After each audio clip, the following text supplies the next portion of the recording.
નમસ્કાર મિત્રો, હું નીરવ ખેતાણી પાછો લઈને આવી ચૂક્યો છું એક ધમાકેદાર ઇન્ટરવ્યૂ. આજના ઇન્ટરવ્યૂમાં આપણે વાત કરવા જઈ રહ્યા છીએ ભારતમાં સ્ટોક માર્કેટ, નવી ઊંચાઈઓ અને ચિંતાઓ.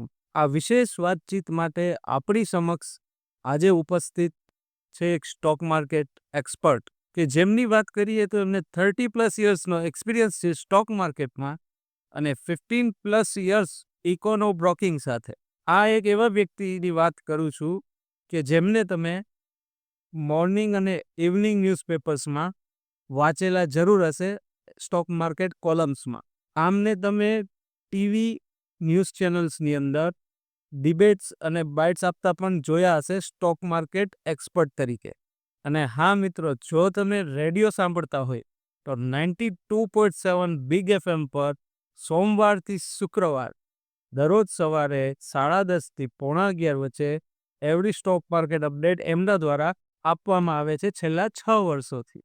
અને ખાલી આટલું જ નહીં મિત્રો, 15,000+ કસ્ટમર્સનો પોર્ટફોલિયો હેન્ડલ કરવામાં આવે છે સર અને એમની ટીમ દ્વારા.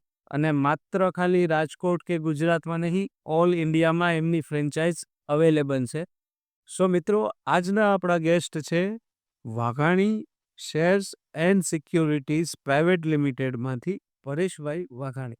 સો નમસ્કાર મિત્રો, નીરવ ખેતાણી ચેનલ પર સ્વાગત છે તમારું. આપણે જે મુજબ વાત થઈ હતી કે સ્ટોક માર્કેટમાં આપણે ડિટેલમાં ચર્ચા કરશું કે અત્યારના સમયમાં શું સ્ટોક માર્કેટની હાલત છે, કઈ રીતે સ્ટોક માર્કેટમાં ઇન્વેસ્ટ કરાય, શું ઇન્વેસ્ટ કરાય, કઈ પ્રકારના ઇન્વેસ્ટમેન્ટ થતા હોય છે.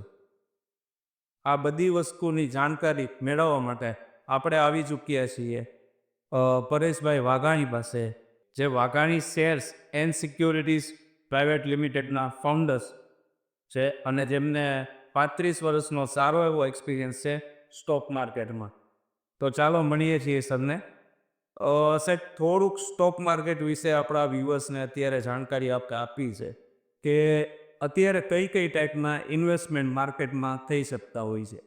હા, જનરલી શેર બજારમાં લોકો પ્રાઇમરી માર્કેટમાં જોડાઈને બિઝનેસ સ્ટાર્ટ કરતા હોય છે, મ્યુચ્યુઅલ ફંડ ગણીને કરતા હોય છે, એસઆઈપી કરીને કરતા હોય છે. પ્રાઇમરી માર્કેટની જો વાત કરીએ તો કોઈ પણ કંપની પોતાનો આઈપીઓ લઈને આવે, બુડીએફથી કરવા આવે, પબ્લિકમાં આવે ત્યારે આઈપીઓ લઈને આવતી હોય છે. અને આપણા જે સૌરાષ્ટ્રના જે ઇન્વેસ્ટર્સ છે, જે મેઇન રોકાણકારો છે, કે જે 10 લાખ ડીપી અહીંયા આપણા સૌરાષ્ટ્રમાં જોવા મળી રહ્યા છે, એમાં આઈપીઓનું ચલણ વધારે છે. પ્રાઇમરી માર્કેટમાં રોકાણ વધારે લોકો કરે છે અને એસઆઈપીમાં પણ રોકાણ થતા હોય છે, મ્યુચ્યુઅલ ફંડમાં પણ થતા હોય છે. ત્યાર પછી જો વાત કરીએ તો ઇન્વેસ્ટર્સ સેકન્ડરી માર્કેટમાં જતા હોય છે, ત્યાં લોંગ ટર્મ માટે અથવા શોર્ટ ટર્મ માટે ઇન્વેસ્ટમેન્ટ કરતા હોય છે, શેર ટ્રેડિંગ કરતા હોય છે અને બચત રૂપે પણ શેરો ખરીદી અને લોંગ ટર્મ માટે રાખતા હોય છે. ભારતમાં શેર બજારનું આમ મહત્વ શું છે? અત્યારે જોઈએ તો સેબી એવા આંકડા હજી બહાર પાડે છે તો એ મેક્સિમમ લોકો લોસ કરે, જેના કારણે ઘણા બધા ચેન્જીસ પણ હમણાં કર્યા છે. તો આની અંદર કઈ ટાઈપનું ઇન્વેસ્ટમેન્ટ જોખમકારક છે અને કઈ ટાઈપનું ઇન્વેસ્ટમેન્ટ સિક્યોર છે?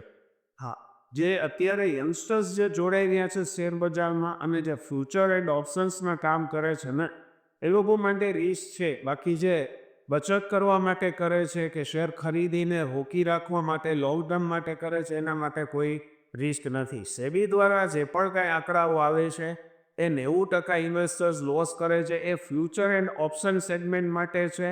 કેશ સ્ટેટમેન્ટમાં આવું કોઈ છે નહીં. અને સેબી દ્વારા જ્યારે પણ આવા આંકડાઓ જાહેર થયા છે ત્યારે ક્લિયર અને લાઉડ મેસેજ છે કે આ ફ્યુચર એન્ડ ઓપ્શનના સેગમેન્ટમાં નાના રોકાણકારો હંમેશને માટે લોસ કરે છે.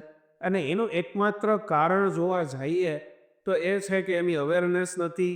ફ્યુચર એન્ડ ઓપ્શનમાં ટ્રેડ કેવી રીતે કરવા જોઈએ, એનું રિસ્ક શું છે, જોખમો શું છે, અભ્યાસ એમાં ઓછો છે.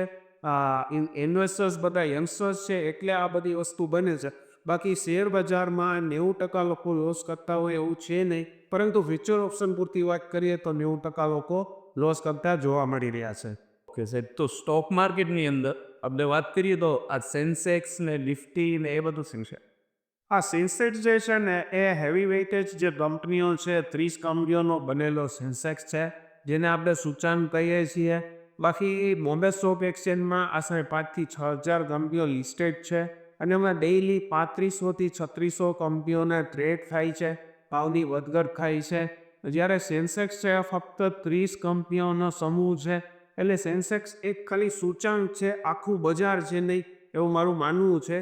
જેમ નિફ્ટી છે તો નિફ્ટીમાં 50 શેરોનો જ ફક્ત સમાવેશ થાય છે, પરંતુ નેશનલ સ્ટોક એક્સચેન્જમાં 2700 થી 2800 કંપનીઓમાં દરરોજ ટ્રેડ થતા હોય છે. ઘણી ઘણી કંપનીઓના ભાવ વધતા હોય છે, ઘટતા હોય છે અથવા તો અનચેન્જડ રહેતા હોય છે.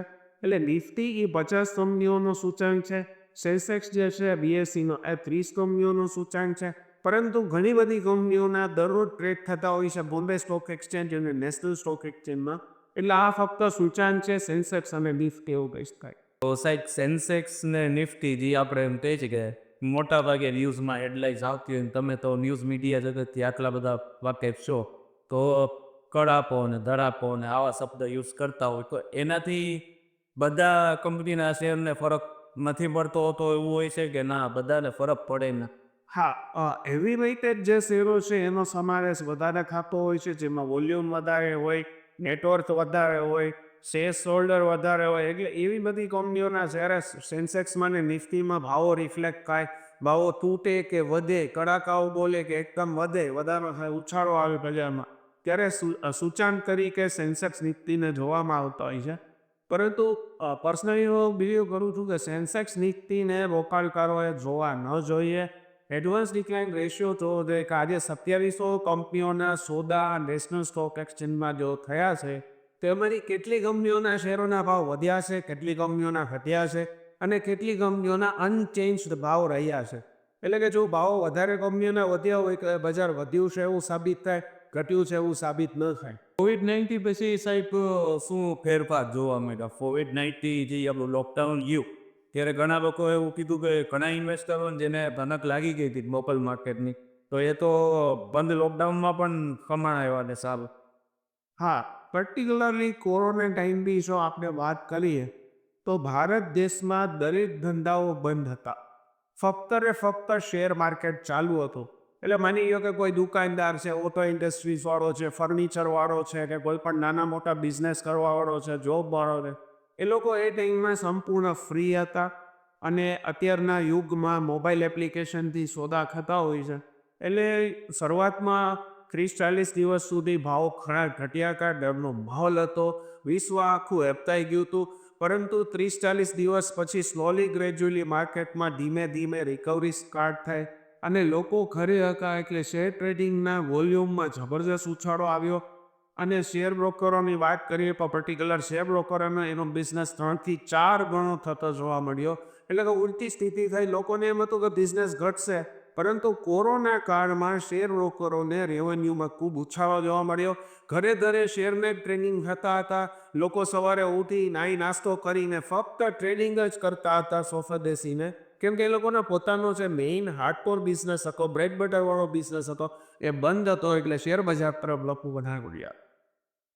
એના વિશે ત્યારે એ સમયમાં કંપનીઓ પણ ડાઉન હાલતી હતી છે, તો એનાથી માર્કેટને કાંઈ બીજી ઇફેક્ટ કરી કે અમુક ધંધાઓ છે જેને એ કંપનીની પડતી, જેમ કે કદાચ ફાર્માની વાત કરી કે જે કોઈ પણ ઇન્ડસ્ટ્રીઝ છે, પાવરની ઇન્ડસ્ટ્રીઝ છે, ઓટોમોબિલ્સની છે, તો એમાં જો ડાઉન હતા ત્યારે 3-4 મહિના માટે શેર, તો એના કોઈ ધંધા કરતા હોય એ વસ્તુ નથી, એને કાંઈ એનાથી ફરક પડ્યો છે? એટલે આ વાયસા વર્ષા છે, હું કંપનીઓ જે છે દવાની એને ફાયદો થતો હતો, એટલે એના ભાવોને ઉછાળો જોવા મળતો હતો. અમુક જે માનો કે ઓપરેશન જેમાં લાગુ પડતા હોય કે કાર્ડિયાક હોય તો એવી વસ્તુમાં ડાઉન ટ્રેન્ડ જોવા મળતો હતો, પરંતુ બાકીમાં અપ ટ્રેન્ડ પણ જોવા મળતો હતો. બીજું કે કોરોનાને હિસાબે લોકો ખૂબ જ ડરી ગયા હતા. એટલે કંપનીઓના જે શેરો છે એ ગમે તે ભાવે વેચીને પૈસા લેવાની જે કોશિશ કરી રહ્યા હતા, એ શરૂઆતના 30-40 દિવસ જે બંધ હતું ત્યારે આ વસ્તુ બજારમાં જોવા મળી હતી.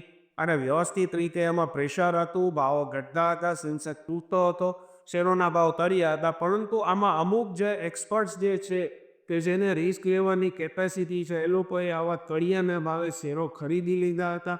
અને કોરોના કાળ પૂરો થયા પછી આ લોકોને અનેક ગણો ફાયદો આપણા રોકાણકારોને જોવા મળ્યો હતો. જે લોકોએ રિસ્ક લઈને શેરો કોરોના સમયમાં લીધા હતા, એ લોકોના પૈસા અત્યારે કદાચ 10 times પણ જોવા મળી રહ્યા છે.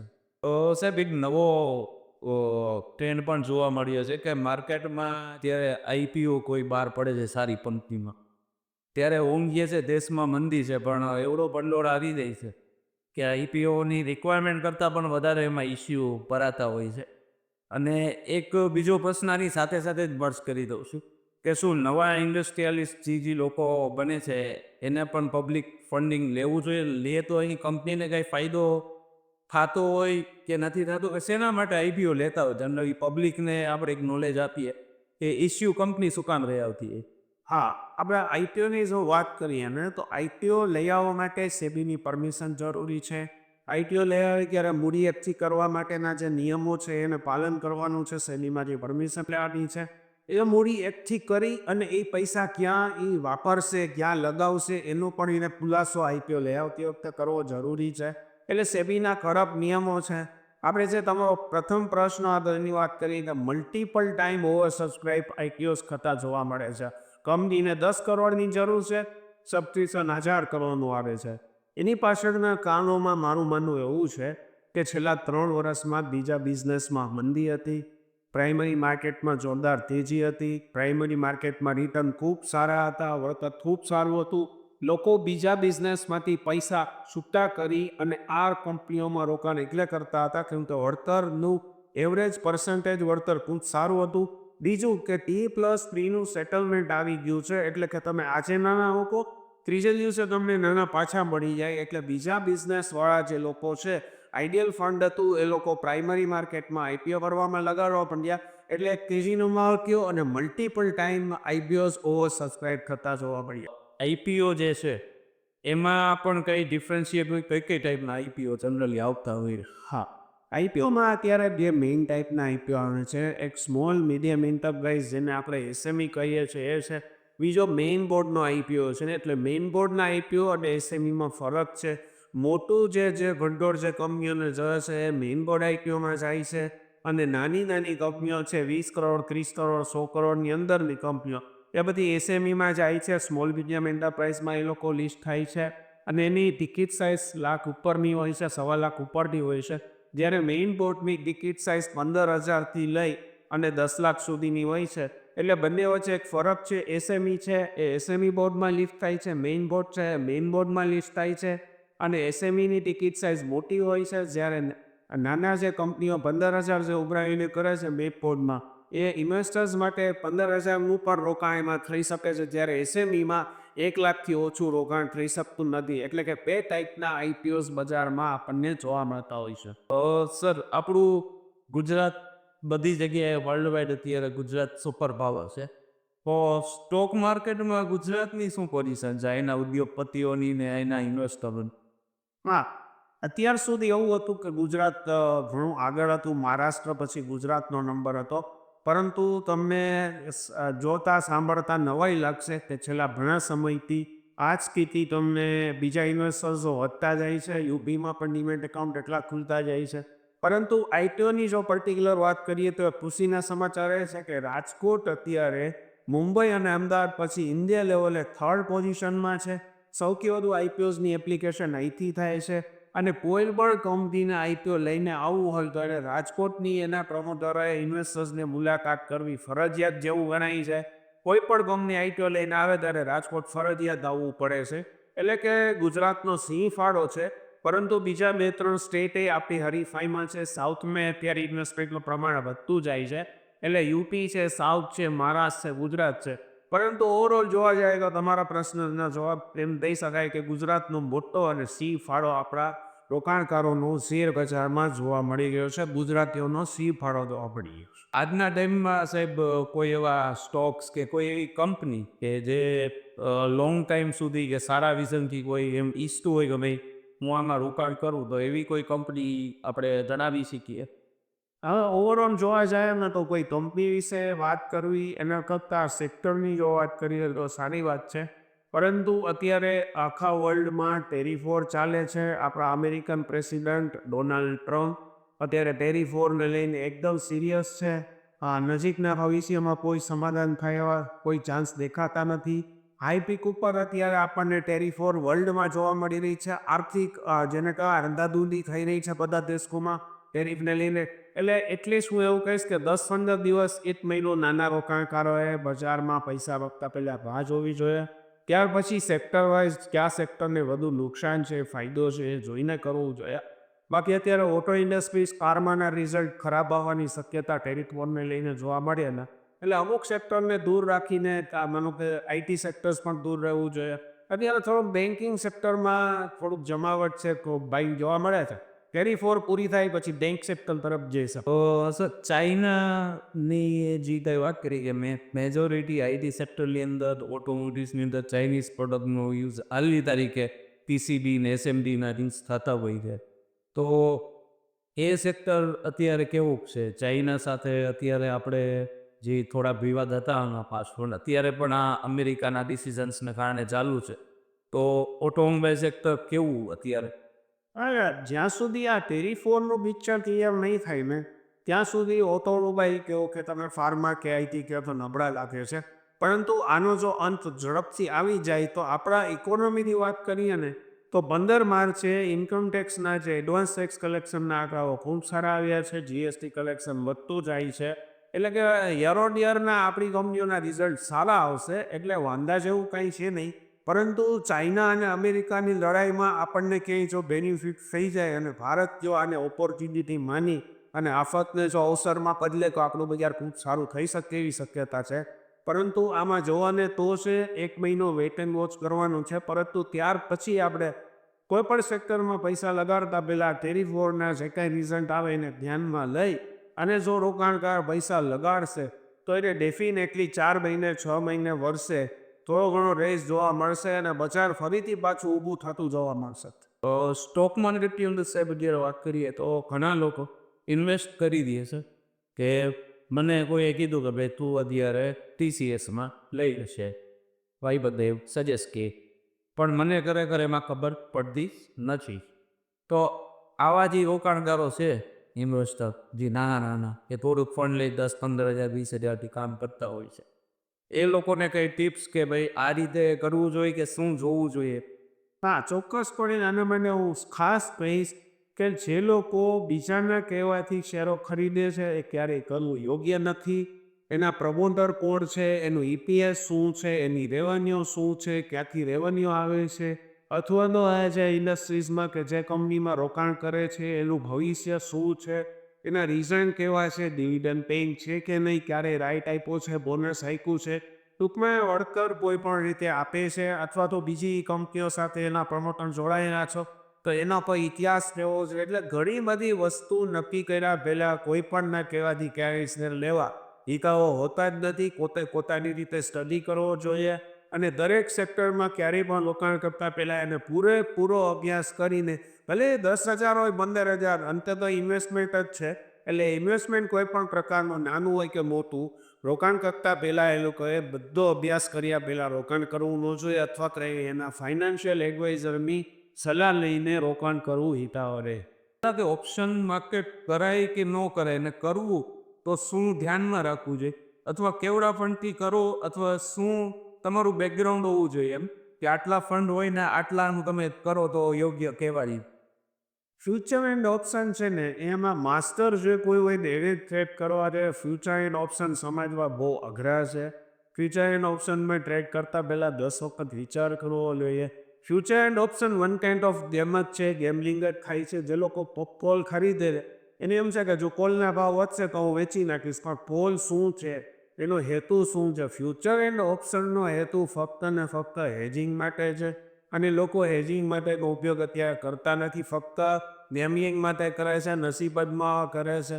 જ્યાં સુધી જે લોકોને પૂરેપૂરો શેર બજારનો અનુભવ નથી અને ફ્યુચર ઓપ્શન વિશે જાણતા નથી, એ લોકો જ્યારે ફ્યુચર ઓપ્શનમાં આવી બધી સોશિયલ મીડિયા ઉપર ચેનલો ઉપર જોઈને કરે છે, અંતે એને નુકસાન કરવાનો જ વારો આવે છે. એટલે મારું પર્સનલી એવું માનવું છે કે ફ્યુચર એન્ડ ઓપ્શનથી નાના રોકાણકારોએ દૂર રહેવું જોઈએ અને જો ફ્યુચર એન્ડ ઓપ્શનમાં ટ્રેડ કરવા હોય તો એને પૂરેપૂરો અભ્યાસ કરી અને કોઈની સલાહ મુજબ ફાઇનાન્શિયલ એક્સપર્ટની સલાહ લઈ અને પછી જ ફ્યુચર એન્ડ ઓપ્શનમાં ટ્રેડ કરવા જોઈએ. નહીંતર પછી એને મોટી નુકસાનીનો ક્યારેક વારો આવી શકે છે. તો સર જેવું તમે વાત કરી કે 30 વર્ષ પ્લસ 35 વર્ષ જેવો એક્સપિરિયન્સ તમને માર્કેટમાં છે, તો તમે તો હર્ષદ મહેતાનો ને એ બધા સમય જોયેલા હશે એ ટાઈમ પણ. તો એ ટાઈમને અત્યારના ટાઈમમાં પહેલાં તો ટેકનોલોજીનો તો ખાસો ડિફરન્સ છે કે ત્યારે બધું મેન્યુઅલ હતું, અત્યારે બધું ટેકનોલોજી ઉપર છે. તો જે અપડાઉન્સ છે ત્યારના ને અત્યારના ટાઈમમાં શું છે ત્યારે માર્કેટ ઓપન થતું તો જે બધા લોકોને તો ખ્યાલ નથી, જે અત્યારની યંગ જનરેશન છે ખાસ, કે કેવું મેન્યુઅલ પ્રોસેસ હતું ને શું હતું. એ આ સિરીઝ ઉપર બધાએ જોયું કે ભાઈ કઈ રીતે ત્યાં બીએસસીમાં ભેગા થતા ને કરતા બધા મેન્યુઅલી, કે સવારનું સાંજે બોર્ડ ઉપર લખે ત્યારે ખબર પડે. અને અત્યારે આટલી બધી એપ્સ માર્કેટમાં અવેલેબલ છે, એમાં યુઝર્સને એ પણ નથી ખબર કે કઈ વસ્તુ કઈ એપ છે જેની ઉપર ટ્રસ્ટ કરવો ન કરવો. ઘણી એપમાં એવું થાય છે ઇન્વેસ્ટમેન્ટમાં એક બે વાર તમને રિટર્ન આપીને પછી એ ઓનર્સ એના ગુમ થઈ જાય છે, ફરાર થઈ જાય છે. તો એમાં અત્યારે ટ્રસ્ટેબલ આપણે વાત કરીએ તો કયા બ્રોકર્સને એની એપ્સ છે આમ જે પેન ઇન્ડિયા લેવલે સ્ટાન્ડર્ડ કહી શકાય કે આખા ઇન્ડિયા લેવલે કામ કરતી એવી કઈ કઈ સંસ્થા છે? ઘણી બધા બ્રોકરો છે જે જેન્યુઅન પોતાની એપ્લિકેશન થ્રુ કામ કરે છે. અત્યારે 99% બ્રોકરો એપ્લિકેશન આપીને જ કામ કરાવે છે. વાત રહી આપણે મેન્યુઅલની જે સિસ્ટમ હતી એની, તો એને અમે આઉટક્રાઇ સિસ્ટમ કહીએ છીએ કે જે અમે 92-94માં કામ કરતા રાડો પાડી પાડીને કે રિલાયન્સ. તો એ બધી હતી સિસ્ટમ આઉટક્રાઇ હતી, એ અનઓર્ગેનાઇઝ સિસ્ટમ હતી, એનું કોઈ ઓર્ગેનાઇઝેશન હતું નહીં. ત્યાર પછી 20 વર્ષ પછી ઓર્ગેનાઇઝ થયું શેર બજાર અને સિસ્ટમમાં આવ્યું, કોમ્પ્યુટરમાં સોદા થવા માંડ્યા. અત્યારે ઇન્ડિયામાં કોઈ પણ બિઝનેસ જો વેલ ઓર્ગેનાઇઝડ હોય તો શેર બજાર એકમાત્ર છે. શેર બજારના જે કંઈ પણ ટેક્સનું કલેક્શન બિલનું આજે ટ્રેક થાય એનું સાંજે 5 વાગ્યા સુધીમાં સરકારને જમા થઈ જાય છે. એટલે કે વેલ ઓર્ગેનાઇઝ બજાર છે. કોઈ પણ બ્રોકરની તમે ત્યાં એકાઉન્ટ ખોલાવો તો એવી એપ્લિકેશન છે એ જોવાની રહે છે, એને સમજવાનું રહે છે, લોકલ પર્સનને મળવાનું રહે છે અને ત્યાર પછી જ કરવાનું રહે. બાકી ચેનલ ઉપર કે ક્યાંય સોશિયલ મીડિયામાં એકાઉન્ટ ઓનલાઈન ખોલી અને જો ખોટો કોઈ ફેક ટિપ્સ ફેલાવવાવાળા વિડીયોઝ જો ફરતા હોય તો એનો લાભ લઈ અને એ જે કરવા જાય છે એને લાલચમાં આવે છે, એને ફસાવાનો દ્વારો આવે છે. એટલે કોઈ સ્થાનિક માણસને ગોતી, સારા બ્રોકરને ગોતી એની એપ્લિકેશનમાં જો રોકાણ કરવામાં આવે તો 100% ફાયદો થાય. બાકી આવી રીતના કોઈ ફ્રોડમાં ફસાઈ જાય તો માણસ નાના ગુમાવવાનો વારો. ત્યારના ટાઈમમાં જે ઓટો મેન્યુઅલ પ્રોસેસ હતી ને અત્યારે ઓટો પ્રોસેસ છે, તો આને કારણે પણ રોકાણકારો વધ્યા છે એવું છે કે અત્યારે તો સ્માર્ટફોનમાં ઇઝીલી યંગસ્ટર્સ બધા 18+ કાંઈ પાન કાર્ડ કઢાવી આધાર કાર્ડ મર્જ કરી બેંક સાથે અને ડીમેટ ખોલાવી દે છે. નો ડાઉટ ટેકનોલોજી આવવાથી તો ફરક પડવાનો જ છે, પડે જ છે. આપણે જોઈએ છીએ ટેકનોલોજીનો ઘણો બધો ફરક પડે છે. ત્યારે પેલા સોદો કરવો હોય તો બ્રોકરની પાસે જવું પડતું, પેમેન્ટ કરવા બ્રોકર પાસે જવું પડતું, કે પેમેન્ટ કલેક્શન માટે ચેક લેવાની બ્રોકર પાસે જવું પડતું. એટલે ઘણી બધી સ્ટ્રીમલાઇન છેલ્લા 20 વર્ષથી આપણે જોઈ રહ્યા છીએ કે બજાર આ છેલ્લા 15-20 વર્ષથી તો એકદમ સ્ટ્રીમલાઇન છે અને ઘણું બધું વેલ ઓર્ગેનાઇઝ બજાર છે. એટલે અત્યારે એવા કોઈ ફ્રોડના ચાન્સે નથી. પરંતુ આ સ્ટ્રીમલાઇન થવાથી, આ ટેકનોલોજી આવવાથી શેર બજારને મોટો લાભ થયો છે એવું કહી શકાય. ઘણી વાર એવું જાણવા મળ્યું કે આ તો જો શેર બજારનું કરતો હતો મહિના દિવસ પહેલાં, આમાં તો અત્યારે તો જોયે તો આવું કંઈ ખરેખર હોય છે કે એક મહિનામાં એવડો ગ્રોથ ને એક દિવસમાં ને આવા ગ્રોથ ક્યાં છે કોઈ છે? આમ જો ઇક્વિટી કરતા હોય તો લોંગ ટર્મ ઇન્વેસ્ટમેન્ટ થઈ જાય છે. આ જે લોકો સટ્ટાકીય પ્રવૃત્તિ કરે છે, મારે આજે 5 લાખથી રમવું છે, 10 થાય તો ઠીક છે, નહીંતર ઝીરો, કે હીરો યા ઝીરોની સ્કીમ શેર બજારમાં ચાલતી હતી બસ. પરંતુ એવો વર્ગ બહુ ઓછો અમારે ત્યાં જોવા મળે છે. કદાચ 100 નહીં પણ 1000 એકાદ જણા એવો હશે કે જે એફએનડોમાં આવી રીતે ટ્રેડ કરતો હોય અને હીરો યા ઝીરો રમતો હોય. બાકી અત્યારે ઇન્વેસ્ટર્સમાં હોશિયાર છે, લોકો હોશિયાર છે, એવી રીતે કોઈ તેમની કરતું નથી અને આવા કોઈ આસમાની સુલતાની નફા કે નુકસાન બજારમાં ક્યારેય જોવા મળતા નથી. સિવાય કે કોઈ મોટો હાઈ રીચ ટેકર હોય અને એને રમવું જ હોય અને એને માની લો કે આવી રીતે દાવમાં પૈસા લગાડવા હોય, તો એવી પરિસ્થિતિમાં એવું બને કે કાંઈ હીરો થાય ને કાં ઝીરો થાય, કાંઈ રોકેલી મૂડી ઝીરો થઈ જાય ને કાં ડબલ થાય, આવું બને. પરંતુ એવું વાસ્તવિકમાં ક્યારેય ખાસ મોટા દિશામાં બનતું જોવા મળતું નથી. રેર કેસીસમાં આવું બનતું હોય છે કે માણસની મૂડી પોતાની સંપૂર્ણ સાફ થઈ જાય અથવા તો એ રાતોરાત કરોડોપતિ થઈ જાય. આવા કેસ જોવા મળે છે ખરા, નથી મળતા એવું લોકો. એ ભવિષ્ય આપણે થોડુંક વાત કરીએ ફ્યુચરમાં, તો જે નવા નવા યંગસ્ટર્સ અત્યારે રોકાણકાર છે એને આપણે એક સલાહ દેવી હોય કે કઈ ટાઈપના ઇન્વેસ્ટમેન્ટ અત્યારથી કરે એનું ફ્યુચર એટલે સિક્યોર છે આગળ જતા. કે અત્યારે શું છે, એક સેવિંગ્સનો હવે કોન્સેપ્ટ રહ્યો નથી, કારણ કે જે પૈસા આવે છે તો અત્યારે શોખની એટલી બધી વસ્તુ છે, ફરવા જવું, ખાવું પીવું, હરવું મરવું, આ બધું બહુ યંગસ્ટર્સને અત્યારે હાલે છે. તો એની સાઈડમાં સેવિંગ્સનું સેવિંગ્સ કહી શકાય, અને ફાયદો પણ થાય ભવિષ્યમાં, એવી કઈ સલાહ છે? એટલે કોઈ પણ નવો રોકાણકાર છે ને, મારી દ્રષ્ટિએ નવો રોકાણકાર આવે એને પ્રાઇમરી માર્કેટથી પોતાનો બિઝનેસ સ્ટાર્ટ કરવો જોઈએ. આઈક્યુમાં એપ્લિકેશન લગાવીને બિઝનેસ સ્ટાર્ટ કરવો જોઈએ. ત્યાર પછી માર્કેટની મૂવમેન્ટ જોઈને કરવું જોઈએ. અમે એકદમ અભ્યાસ કર્યા વગર રોકાણ કરવું નુકસાનકારક જ સાબિત થતું હોય છે. એટલે નવો જે રોકાણકાર છે એ મ્યુચ્યુઅલ ફંડમાં જઈ શકે છે, એસઆઈપીમાં જઈ શકે છે, અથવા તો પ્રાઇમરી માર્કેટ એના માટે જ છે, આઈડીઓમાં એપ્લિકેશન લગાવી શકે છે. કેમ કે આ પ્રાઇમરી માર્કેટ સેકન્ડરી માર્કેટ કરતાં થોડું વધારે સેફ પણ ક્યારેક જોવા મળે છે. અને લિસ્ટિંગના દિવસે માનો કે આઈપીઓમાં એપ્લિકેશન કરી લિસ્ટિંગના દિવસે શેર એલોટ થયા તો એ પ્રોફિટમાં વેચીને નીકળી પણ શકે છે. એટલે કે નાના ઇન્વેસ્ટર્સને મારે એટલું જ કહેવાનું છે કે પોતાનો બિઝનેસ સ્ટાર્ટ કરે, રોકાણ ચાલુ કરે, બચત ચાલુ કરે તો એ પ્રાઇમરી માર્કેટથી કરે, એના માટે ઈચ્છાઓ છું. તો મિત્રો, જનરલ સાહેબ સાથે વાતચીત કરી અને આપણે આમાં એટલું સમજ્યા કે જો નવા રોકાણકારો છો અથવા તો તમારું બજેટ છે લિમિટેડ છે, તો આવા બજેટમાં તમે ઇક્વિટી પ્રિફર કરી શકો છો, મ્યુચ્યુઅલ ફંડ નાની એમાઉન્ટથી કરી શકો, એસઆઈપી કરી શકો છો. ફ્યુચર એન્ડ ઓપ્શન તમારે કરવું છે તો મોટું રિસ્ક છે. જો તમારે કરવું છે તો કાં તો કોઈ એક્સપર્ટ એડવાઇસ લો, અથવા તો એમાં તમે પોતે એક્સપર્ટ બનો અને પછી પણ કોઈ એડવાઇઝરની એડવાઇસ લઈ અને એ વસ્તુ તમે કરી શકો છો. જેમાં એમ માર્કેટમાં જે અત્યારે વાત આવે છે કે ભાઈ આટલા બધા પૈસા આવ્યા, આવી રીલ આવી કે આટલું બધું કમાણા, તો પોસિબલ છે ફ્યુચર એન્ડ ઓપ્શનમાં, પણ એ વસ્તુ બહુ એટલે હાઈ રિસ્કી વસ્તુ છે. એના સિવાયની બધી વસ્તુ જે કંઈ છે એ બધી વસ્તુ બી અંદર તમે સેફલી અને તમારી જે મૂડી છે એને બચાવીને ઇન્વેસ્ટ કરી શકો છો. આના વિશે કંઈ પણ હજી તમારે ડિટેલમાં કોઈ પણ ટોપિક ઉપર વિડીયો જોતો હોય સર સાથે, તો અમને કમેન્ટમાં જરૂર જણાવજો. અને સાહેબ, ખરેખર તમારો આભાર કે તમે અમને સમય આવી કો કીધો અને આવો સરસ આપણો એક એપિસોડ શૂટ થયો.